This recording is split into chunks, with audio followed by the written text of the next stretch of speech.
agwọrịa ọgwụ isi agwọ ekpenta daddy G.O. onye nwa enye ego onye eji ya gwọrịa onweghị ihe ọ dị ga-eme ọkwadị daddy G.O. Chike daddy G.O. ọsọ ndụ ọsọ isi onye na-akpọ gị ọ wee kwezu kpọgago ajọ mmụọ ya kpọgago Chike rue Chike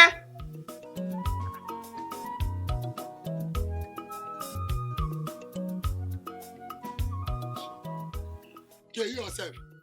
You pocket am otu anọ. You follow destiny. You ma wana nwe calling.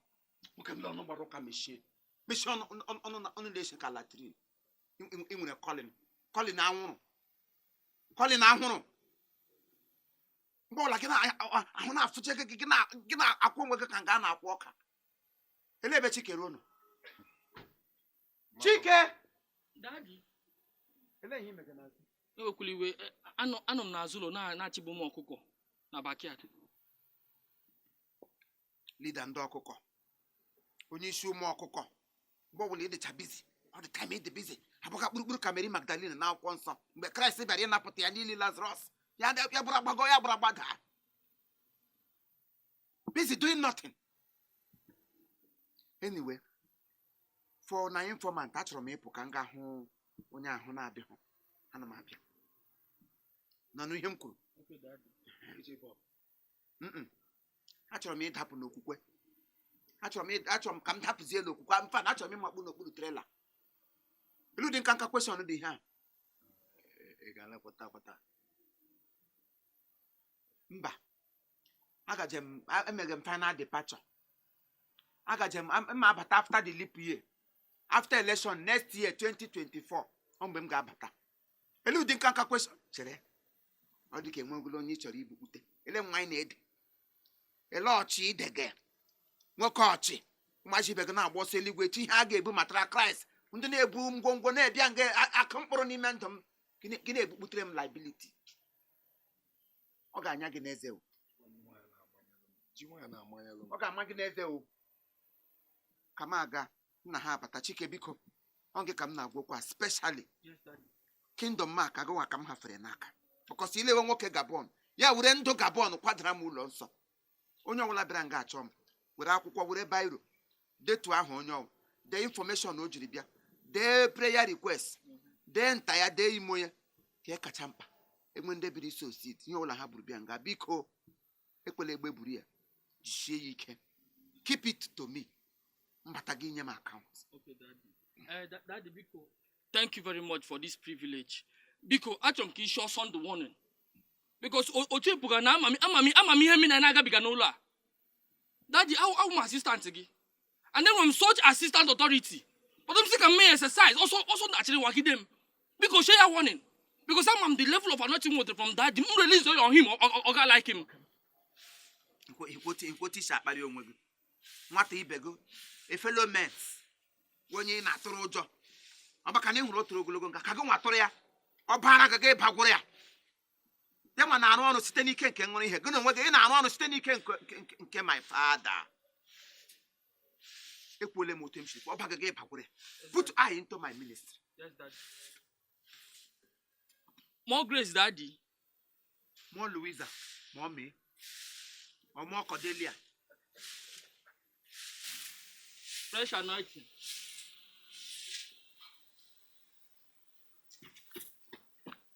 Hey!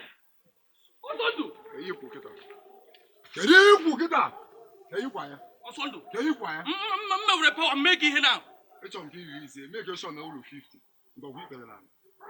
We better than ma when you get in now. What's on do? Can you quiet now? Can you quiet? Can you not report to him? Ask me, I share one, but what I hear, I share one. Yeah, check one. But I said, Yes, Dad. Yes, Dad. Yes, sir.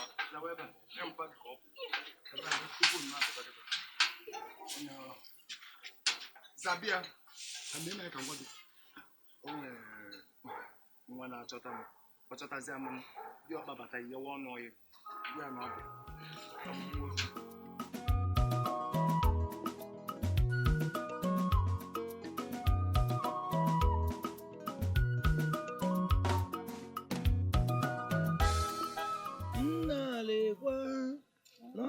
ọtụtụ mmadụ amalitewo imegide m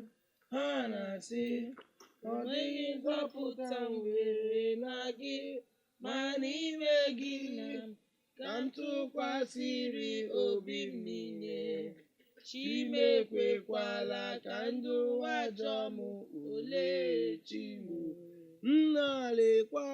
n'ọtụtụ mmadụ amalitewo imegide m ha na-asị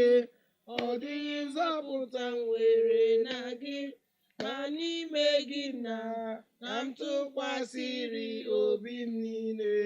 chimekwekwala ka ndị ụwa jọọ m olee chimu o nweghị mgbe ike mmadụ ga-akarị ike Chukwu Jizọs o nweghị mgbe ike mmadụ ga-akarị ike Chukwu nna bịanụrụ Olama n'ọnya bịanụrụ anyị nna m bịanụrụ ozugbo eme mma bịanụrụ anyị n'afọ nna na nwa na mmụọ nsọ amen. ezi enwe ụwa Chineke anyị agbanwe mgbanwe na-emebi emebi onye okwu ya bụ na amen. Anyị na-arara nwa oru a na-etinye gị n'ọba aka n'ihi na a sị na ihe etinye gị n'aka dị emebi emebi na ọ dịghị aka nchara na ori adịghị ezu ya. Ọ dị mmụọ ọbụla nke ruru unyi nke batara n'ime nwa oru a nke mere o ji ọda aghọta ihe a na-akọ Chineke nke usoro nke ndị anyị na-ewepụ ya na-asị ya loose Amen. by fire, loose by fire. Amen. Ya pụọ ike ara. Jesus, loose Amen. by fire, Amen. loose by fire. Amen. Ọ dị ikikere ọbụla nke na-esighị n'afa gị bụ Jesu bata n'ime nwa oru a anyị na-achụpụ gị tata. Fire. Fire, loose, loose by fire. Ike si n'ime m abụọ tata. Fire. Ya gbawa. Ọkụ gbawa.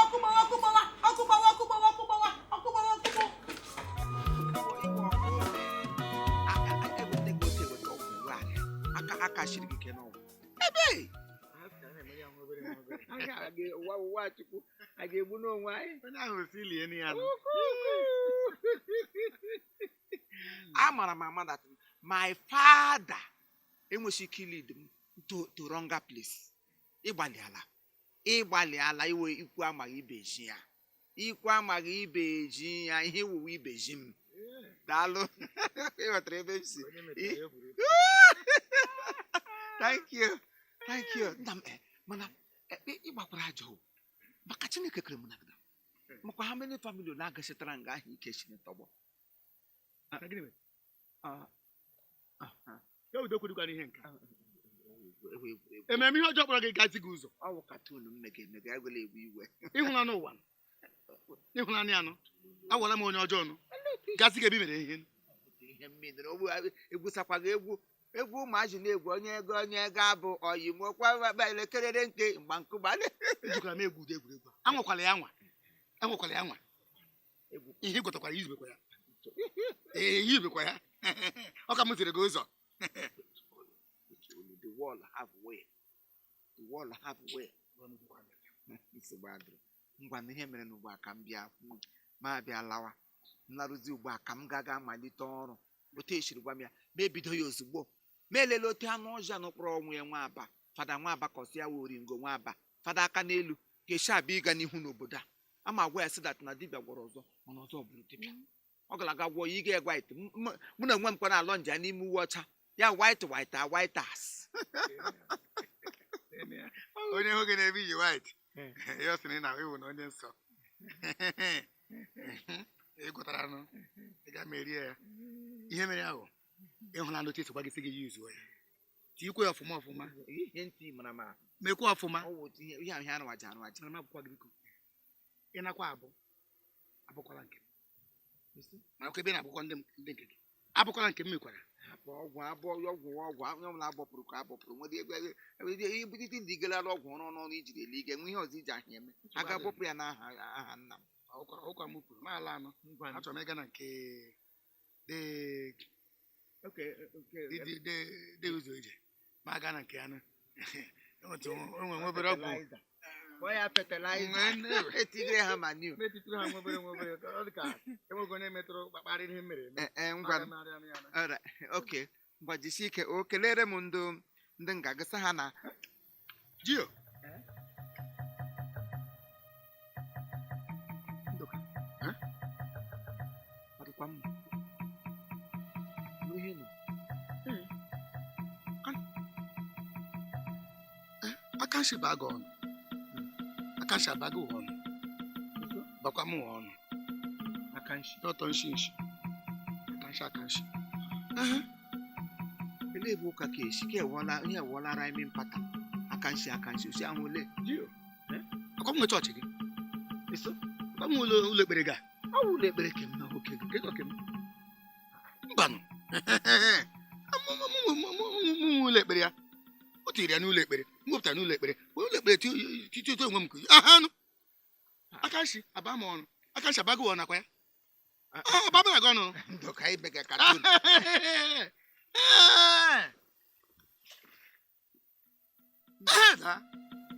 akanshi bara m ọnụ akwa ya Nduka akanshi bara m ọnụ bakwa gị ọnụ Nduka ọ mụ na gị ụka kwụ asị bụ akanshi baa gị ọnụ akanshi aba gị ọnụ ọba abịdị m ametụ akanshi n'ọnụ na wetu olu aka wetu aka eleghị ekwu isi Nduka ọ gịnị isi akanshi aba m ọnụ bakwa ya ọnụ baa gị ọnụ baa m ọnụ nsọrọ ime gị ọnụ nọ ịpụọla n'egwu akanshi bara gị ọnụ baa m ọnụ Daddy G.O. Hey.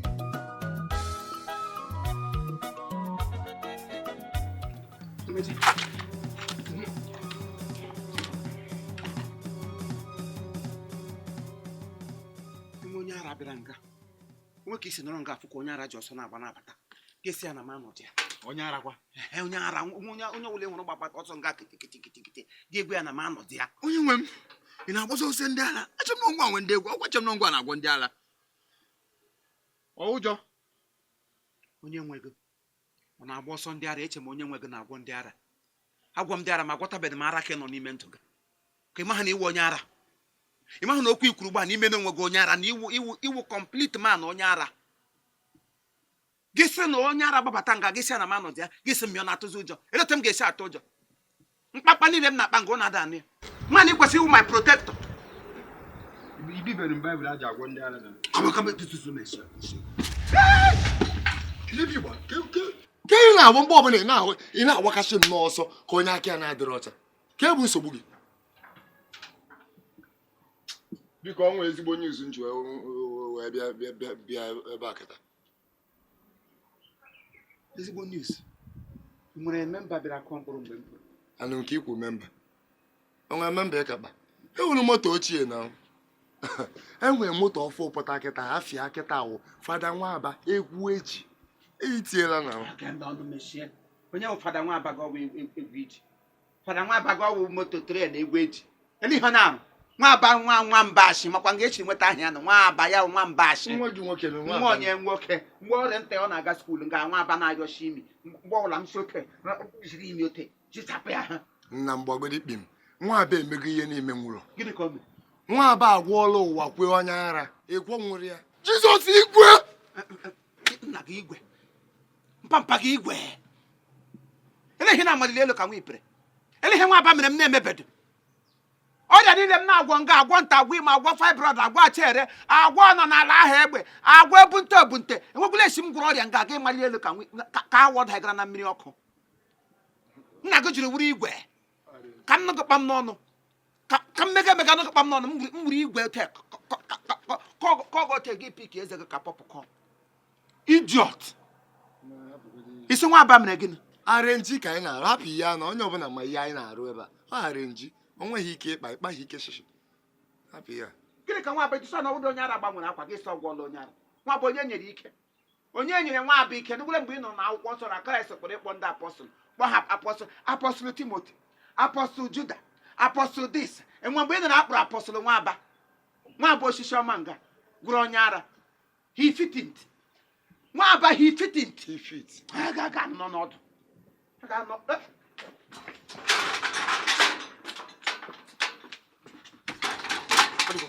mepee ebe a nwoke a renji ọsọ ndụ mara mma dịchọ na nwunye ahụ fada nwa agbagwo n'ọgwọ ihe ọgwụgwụ n'ụwa kwe na gwokwu nke onye ala ọwa kwe ihe nna m na-eme nwere ọka ome onye nwe m na-enwe nwụlọ onye nwe gị mi ya eme na anyị eselebreti ihe esere ka anyị gaa na nke Mbadan Stainless ọ bụgodị onwe ndị wetara onyinye ebe a taa jikwa nwaanyị na-ekwu ya bifo ọpụta o nwere weta onyinye nsọ mụ nọ m n'akpa na ka anyị jebe yọta ka anyị gaa na nke Mbadan Stainless ọ bụgodị tudo vita anyị na-aṅụ na-echegodi testimony fada nwa aba jikwa nwaanyị na-ekwu ya bifo nwoke a mba ịma ndị bụ ọkọchị a ịma na ị gafe enyefu nke ndị betinye aka ebe anyị envelope odum enwe ndị wetara onyinye gị odum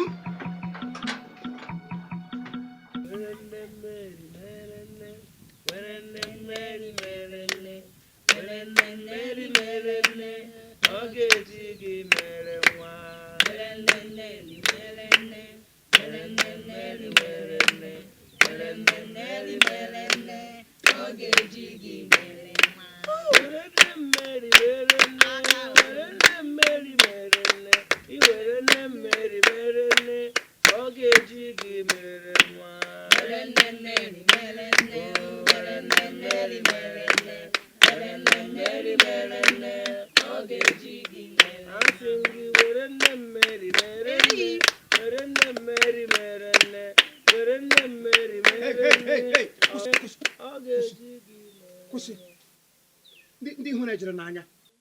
a ga-ewere nne gị eme nne na maka asị igwe m were nne gị mere anụ n'ihe ị na-emekwado ọnụ unu ga-eji nne onye ọzọ eme nne ma nne nke ụnụ anọ na-aga hụ je ebe ọla dị mmanụ nwụrụ nne ọ na-aga họkọpa ayọ nne ọ na-awụrụ ajadịghị oghe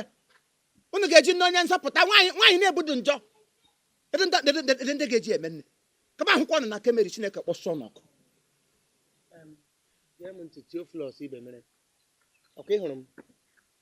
ebe ọ bụla ị hụrụ m ya dịrị gị izi ịkparị m nkwote m si ele gị fada aka n'elu nkwote m si nọ guzo gbaga aka n'ukwu tele gị ka ihe akpụrụ akpụ ọwa mgbe a na-asị dị nwere m jeso nwere obi ebere ya nye gị ezumike ihe m na-ayọ Chineke mgbe enye gị ezumike because ị nidiri rest in peace ịmakwa ihe na-eme gị ele fada isikwuru ihe ọma fada wụ na agara na katidral dị asọ bishọp agbakọ ndị ọtọdọs niile agbakọ echie ya fada wuru ude dị nsọ tee n'ihu ga-abịa ya wụrụ nga nna ya ka ọ na-eme confession jos gwadala m fada dị otu ahụ nka mgbe m na-agba anụ nzukọ katọlik gasịrị ụwa niile ọnụ anụbeghị m na fada ji nga nna ya mere confession department gị lecha anya bịa n'obodo na họchịrị ụmụ agbọghọbịa ndị gbawarala ụka ndị na-enwe ha dị ihe eji ha eme ha bịa nga ọgbakọ ha a na-akọrọ gị yogo eji nne Meri eme nne olede njụdala m nụ mgbe ka na onye ga-eji ọ na-eme nne Meri na unu na-akpọkọkwa nwaanyị dejiri onwe ya nsọ Chineke ji emere vensil onto vensil unu na-adịghịrịla oge otele dete m si elecha unu na-echicha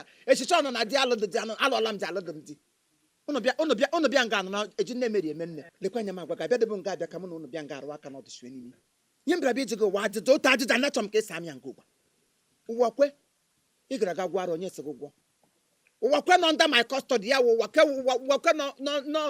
kwe business counterpart ma ụmụ nwa onye isi ji business ya ele ihe eji gaga gwa ụwa kwe without my constant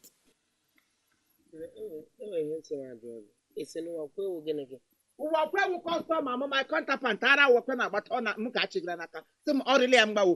ọ kọntinu na-ewu emene nkọ ọmụ nwa onye asịrị kpataba ya ọrịrị ya mgbawo na ọrịghị ya mma ha abụọ nọ m n'aka gị yiri white gaga gwa onye si gị gwọ ọhịa ọgwụ mgbe Jesu Kristi nọ na-arụ ọrụ mgbe ọ gwọrọ onye ekpenta mgbe o mere onye ekpenta ya adị ọcha biko ka m jụọ gị ọ jụrụ ndị Farisii na ndị Sadusii ma ya gwọọ ma ya gwọọ simple ajụjụ na-enweghị nga ọha mgbe Farisii na Farisii onye bụ Farisii ọwụ mgbe ndị Farisii na ndị refreji na ndị nta ndị Imo elee etu o siri gbasa m iwu Jizọs ị mara nna eleghị anya nnọọ na ajụjụ ya na-ajụ ma ịdị nnọọ ka ndị Farisii ndị adapụcha n'okwukwe otu a ka nna ele gị otu a nnọọ ka ịdị na-ajụ m sị m na ịsọ kantapat gị ka ịsọ gịrị na onye sị m gwọọ ya m ga-abịa nara ajọ mmụọ dị ka gị excuse before m agwọ mmadụ n'obodo a ịmasị iwe onye ara mkpọgo fada aka n'elu ya dị ka ụka m penti one chance gbaa n'elu odu moto aba ọgbọhila one chance gị makpụrụ elela anya otu enwede eghe a ga-esi ya ama ma mmanụ etere ite onye ọzọ fesara gị gbaa na-efe mmiri nsọ efe ya ote ya nwakpọ m mmanụ tasa gị na ntị gị echere white kolie iri ebịa nga na agụgọ shọnụ mmiri ịgbọcha hoo ka nkịta na ma agwa gị si na otu a m dị masị Nwachukwu na ọrụ m bịara ịlụ ebe a na-eme ide eme ịnara onye ara dị ka gị excuse before m alụọ ọrụ in fact enweghị onye na-eku ume m ga-ana nwe excuse before m lụọ ihe m bịara ịlụ n'obodo a so ịgbọcha hoo ma ijọs bụrụ ozu onwe gị tọọ m chi ebe a na-apụ ekpe m onye ara Nwa-Aba nkịtị isi kpọrọ m imepụrụ ọnụ iji erichi ere dekpọ m onye ara agaghị m ata gị kakwa ga jiri nwunye lọt ajụjụ ihe ya na ndị mozi gara otu a siri gbaa mgba ya na ndị amụma bal na-esi pentikọst kakwa ga ajụrụ ha ajụjụ otu ya na ndị eluigwe siri gba aka Nebukadneza etighị aka Jeremaya etighị aka ha adọ ya ofe nwaanyị atọ na otu gbabiri wuru ogige nna n'ime akwụkwọ nsọ esi pentikọst kakwa ọkwa ihe ga-eme gị n'owu ọkwa ihe m ga-eme gị bikọs otu iche ahụ m gịchara m ọdịnarị kanaliti ahụrụkwa m kanaliti gaa na kanal ga-aji esemokwu nga m guso na-arụ ọrụ kpamkpamkpa Ji o jiri nne nwayọ bụchie na akwụkwọ nsọ mgbe sọlt na pentikọst na nwunye lọt nwụ gwalelenu edinda gị na ha ji nne meri emege nne ledo ihe dị mkpa ha ka gị gbakọta gị na ndị ara unu were nne nwaanyị na-enwedị ntụpọ ya were onye ara isi ejiri eji ajụjụ onye ajụrụ gị na ya na kwoteshọn iberibe inye gị nga asịsị eleke ka mma onye ihe ọ jụrụ m na ihe m kwuru nwere ka otu si daba onye ara ngwaga na chọọchị ara ya siri ike atara ya wara elu ụwa ara si n'aka nna ya hapara ya na agada agwọtali ole ka agara bọpụta nna ya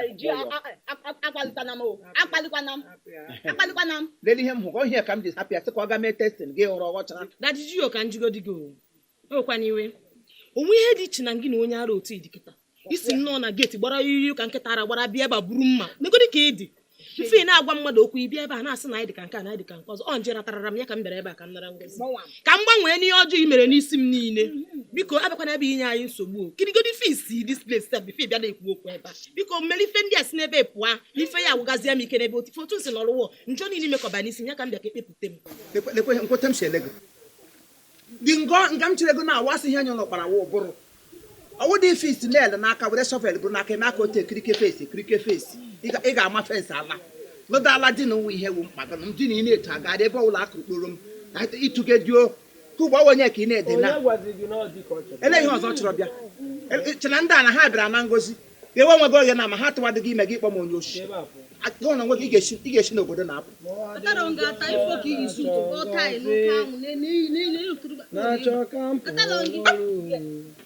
All